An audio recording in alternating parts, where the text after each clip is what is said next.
Masih bersama saya Adini dan kembali kami sampaikan berita Padang hari ini.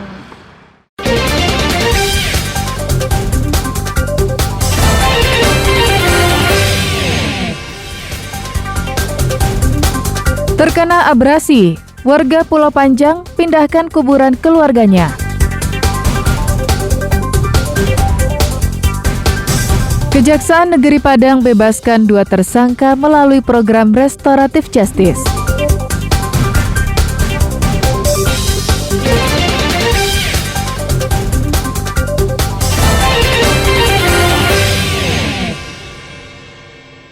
Ketahuan tuh, perahu ini di tengah.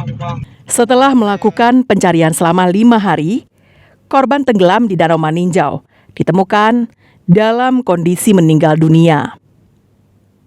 Korban ditemukan tim SAR gabungan pada radius 6 meter dari lokasi korban diduga tenggelam. Andri Rifandi berusia 27 tahun dengan pekerjaan sehari-hari mencari ikan di Danau Maninjau. Hilang ketika korban berangkat mencari ikan pada hari Sabtu 23 September lalu. Namun korban tidak ditemukan. Sementara perahu korban ditemukan di sekitar Keramba di Danau Maninjau. Tim SAR yang mendapatkan informasi melakukan pencarian di sekitar lokasi korban diduga tenggelam. Namun pencarian tersebut tak maksimal karena terbatasnya informasi tentang lokasi korban tenggelam. Tim SAR hanya menduga-duga dan menjadikan lokasi penemuan perahu korban sebagai titik awal pencarian. Tak hanya minim informasi, tim SAR juga tak bisa menyelam ke danau karena jarak pandang sangat terbatas. Akibat Danau Maninjau tercemar sisa pakan ternak yang tak dikonsumsi ikan keramba. Untuk mengantisipasinya, tim SAR menggunakan peralatan Aqua Eye yang bisa memantau kondisi di dalam danau hingga radius 3 meter.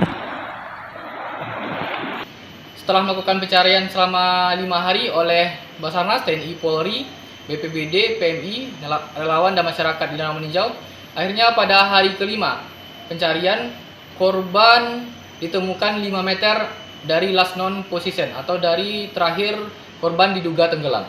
Dan korban ditemukan pada pukul 3 pagi.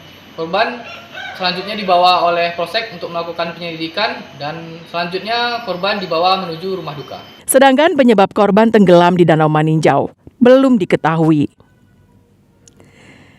Safatul Ulum melaporkan dari Kabupaten Agam.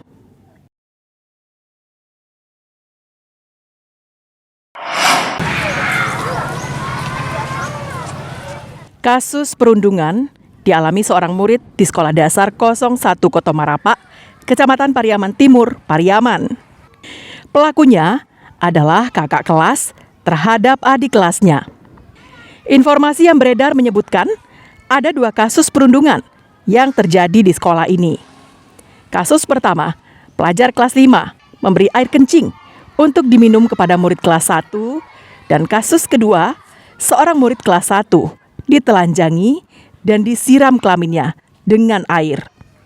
Agar kasus perundungan ini tidak menyebar dan menjadi isu liar, Dinas Pendidikan Kota Pariaman menggelar pertemuan antara pihak sekolah dengan orang tua murid pelaku dan korban perundungan Sabtu pekan lalu. Pertemuan ini dihadiri tokoh masyarakat dan Babin Kamtibmas. Dari pertemuan tersebut dicapai kesepakatan untuk saling memaafkan dan tidak memperbesar persoalan tersebut. Sedangkan pihak sekolah berjanji akan lebih ketat mengawasi murid-muridnya agar kasus perundungan tidak terjadi lagi di sekolah tersebut. Dinas Pendidikan berharap tidak ada lagi kasus seperti yang terjadi lagi di sekolah ini, maupun di sekolah lainnya di Kota Pariaman. Ya, jadi tentu tadi sudah kita sampaikan untuk sekolah lebih ketat, lebih mensosialisasikan, lebih mengawasi, termasuk kepada orang tua bahwa masalah anak-anak ini menjadi tanggung jawab kita bersama. Ini tentu menjadi bahan juga bagi kami untuk tingkat kota ya, agar lebih waspada.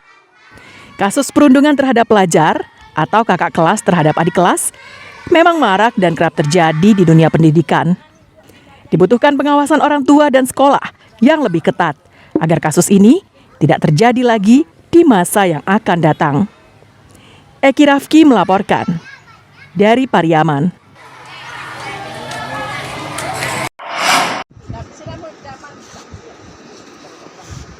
Warga Pulau Panjang, Nagari Air Bangis, Pasaman Barat terpaksa menggali kuburan keluarganya yang terkena abrasi pada Jumat pekan lalu.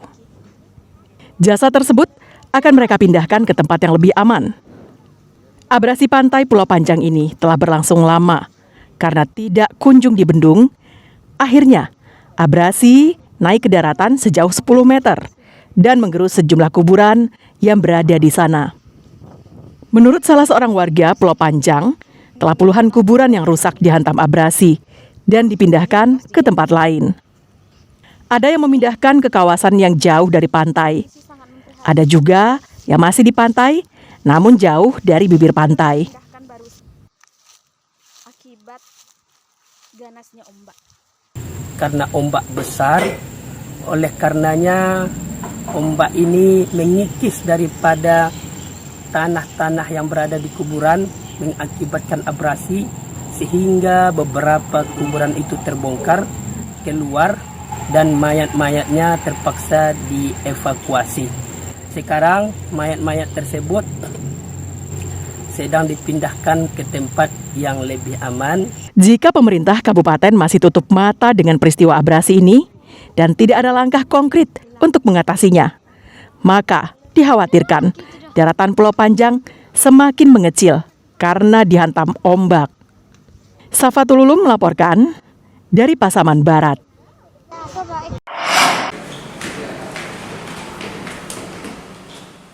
Dua tersangka dengan kasus yang berbeda, yakni tindak pidana pencurian telepon genggam dan kasus penggelapan becak motor, terbebas dari tuntutan hukuman karena penerapan restoratif justice atau keadilan restoratif pada Jumat pekan silam.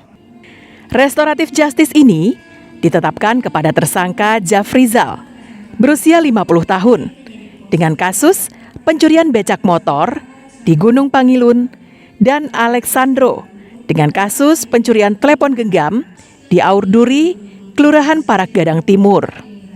Kedua tersangka tidak bisa menahan haru dan langsung bersalaman dengan korban karena telah memberi maaf kepada mereka.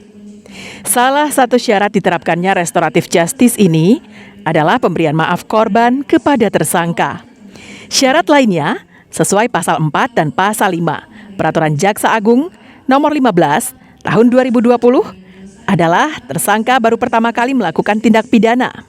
Ancaman hukuman di bawah 5 tahun. Antara korban dengan tersangka telah terjadi perdamaian. Selain itu, tersangka berjanji tidak akan mengulanginya lagi. Seorang korban mengatakan, ia mau berdamai dengan pelaku yang mencuri telepon genggamnya karena pertimbangan kemanusiaan. Salah satunya, tersangka memiliki tanggungan istri dan anak-anak yang masih kecil dan bersekolah. Kasihan juga anaknya kecil kan Bang, jadi kita maafkan lah supaya kedepannya tersangka nggak ngulangin lagi gitu. Tersangkanya kasusnya apa nih Bu? Pencurian HP. Itu di rumah Ibu? Iya di rumah, di pekarangan rumah. Di pekarangan lokasinya Bu? Gimana Bu? Gimana Bu lokasinya? Di pekarangan rumah. Terjadinya perdamaian antara korban dengan tersangka, antara keluarga korban dengan keluarga tersangka. Perjanjian perdamaian tanpa syarat dan para korban telah memaafkan perbuatan para tersangka dan tersangka juga berjanji untuk tidak mengulangi perbuatan kembali dan para tersangka melakukan perbuatan itu karena faktor ekonomi. Sejak Januari 2023 hingga saat ini, Kejaksaan Negeri Padang telah menyelesaikan 14 perkara melalui restoratif justice. Robiham melaporkan dari Padang. Pemirsa, demikianlah perjumpaan kita dalam Berita Padang hari ini. Saya Adini dan tim redaksi yang bertugas pamit undur diri. Selamat beraktivitas dan sampai jumpa.